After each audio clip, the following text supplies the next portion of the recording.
and welcome to Our American Government. I'm your host, Mr. Samuelson.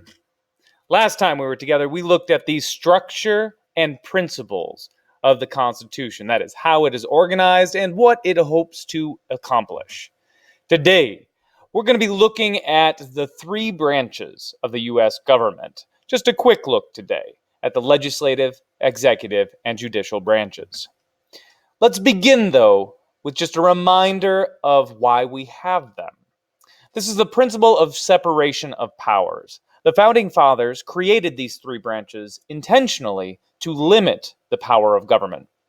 They did not want one government having too much power.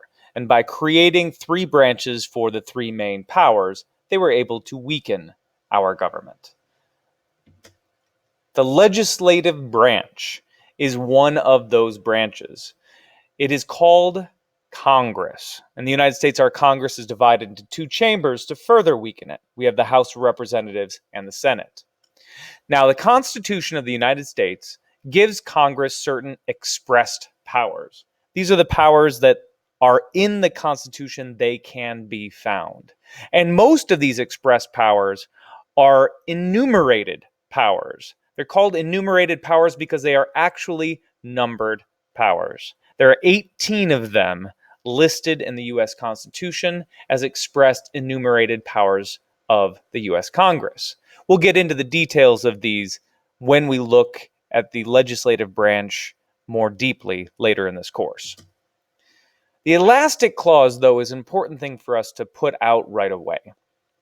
The elastic clause recognizes that sometimes the government needs to be able to do things that the Founding Fathers couldn't foresee. So they added an extra clause to the Constitution that said that Congress would have the powers necessary and proper to carry out their duties. This was a fairly contentious thing because what seems to be necessary to one person might not be necessary to another. What is proper to one person is not proper to another. So it has the power to stretch the powers of the U.S. government quite a bit. And because of that stretching of powers, it's got the nickname the elastic clause. Now, the U.S. Congress, what's it do? Well, its main job is to write laws. And initially, this was not thought of to be a big full-time job. Congress was a part-time job. People had other things that they did. So they would come in, work a few months, and then go home. In the first session of Congress, they only proposed 24 bills.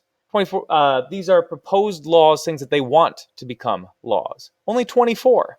Today, Congress fully expects that they will have about 10,000 bills in a year. And these are from full-time congressmen who spend most of their year in Washington, D.C. when they're not out campaigning or raising money for re-election. Now, in the executive branch is led by the President of the United States. And the presidency was intentionally created second because the Founding Fathers saw Congress as being the more important body. Congress writes laws, after all. The president enforces the laws of Congress. But the role of the president has grown quite a bit throughout time. The president's job, broadly speaking, is to protect liberty and private property while also checking the power of Congress, making sure that Congress does not become too strong. But with this broad powers given to the president to do that, and very few specific constitutional details, the president has been able to reinterpret their role several times throughout U.S. history and expand that. Now, the specific powers that are in the Constitution are the following. Number one, the president is the commander-in-chief of the U.S. military. So he is the boss of the military. They don't do major actions without his authority. He appoints the heads of the executive branch. So your secretaries of different cabinet positions, your Secretary of State, who helps run foreign affairs, is appointed by the president. They have the power of pardon and commutation. That is, they can forgive people of their crimes or reduce their sentences. It has the power to make treaties or formal arrangements with other nations. can appoint judges to the judiciary, to the judicial branch, and can appoint ambassadors. Can also call Congress back into a special session. Now, this is more of a historic note when Congress was not a full-time job, but now that it's a full-time job, special sessions are very rare. Also meets with foreign officials. We see President Obama meeting with Queen Elizabeth II in the bottom right-hand corner. He can commission military officers. Generals and admirals get their jobs through the president.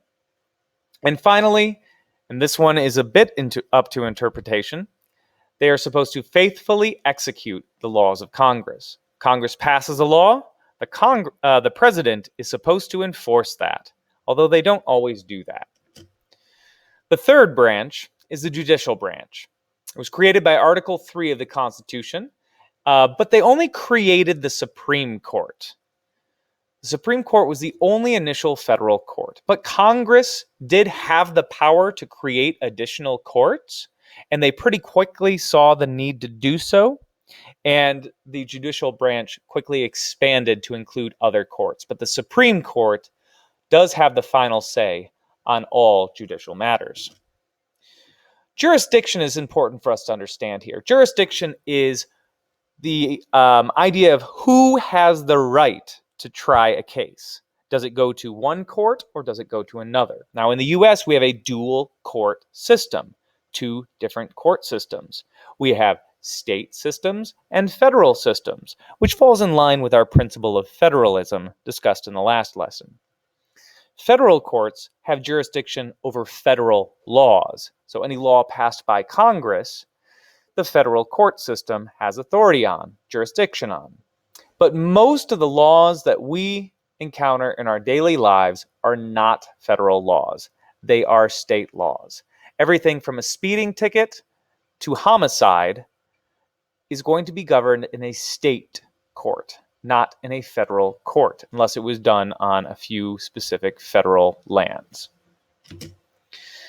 Now, judicial review, we briefly mentioned before, but is important for us to bring up again. This is the most powerful tool of the judicial branch of our government. It is the power to declare laws and other government actions to be unconstitutional. And if they are unconstitutional, they are illegal. This is primarily what the U.S. Supreme Court worries themselves with today. But the power did not initially exist. It wasn't until 1803, in the court case of Marbury versus Madison, that judicial review was officially established. And in our entire history, there are few cases more important to know than Marbury versus Madison. Now, within our separation of powers, it's important to know that these organizations do work with each other as well. We have our checks and balances, but we have these overlapping occasions, such as the president has a much larger staff than Congress and is more capable of parsing through what would be a very good law than many congressmen are individually able to do. So it is not uncommon at all that the president and his staff creates a law, but they're not allowed to introduce it in Congress. So they find any congressman and they say, hey, will you introduce this? And the congressman does. A really good example is a combination of both the executive, legislative, and the judicial branch in the appointment of judges. Judges are appointed to the judicial branch by the president, the executive branch, but they have to be approved by the Senate, which is part of the legislative branch. Another example of how our powers go back and forth is in the veto. A president can veto or cancel a law that Congress is trying to pass, but Congress, with enough support, can override that veto and force through a law that the president does not want to enforce. Well, that's all for this time. Next time, we'll be talking about how the Constitution is amended and other unofficial ways that the Constitution changes over time. That's all for today. Thank you very much for joining me, and farewell.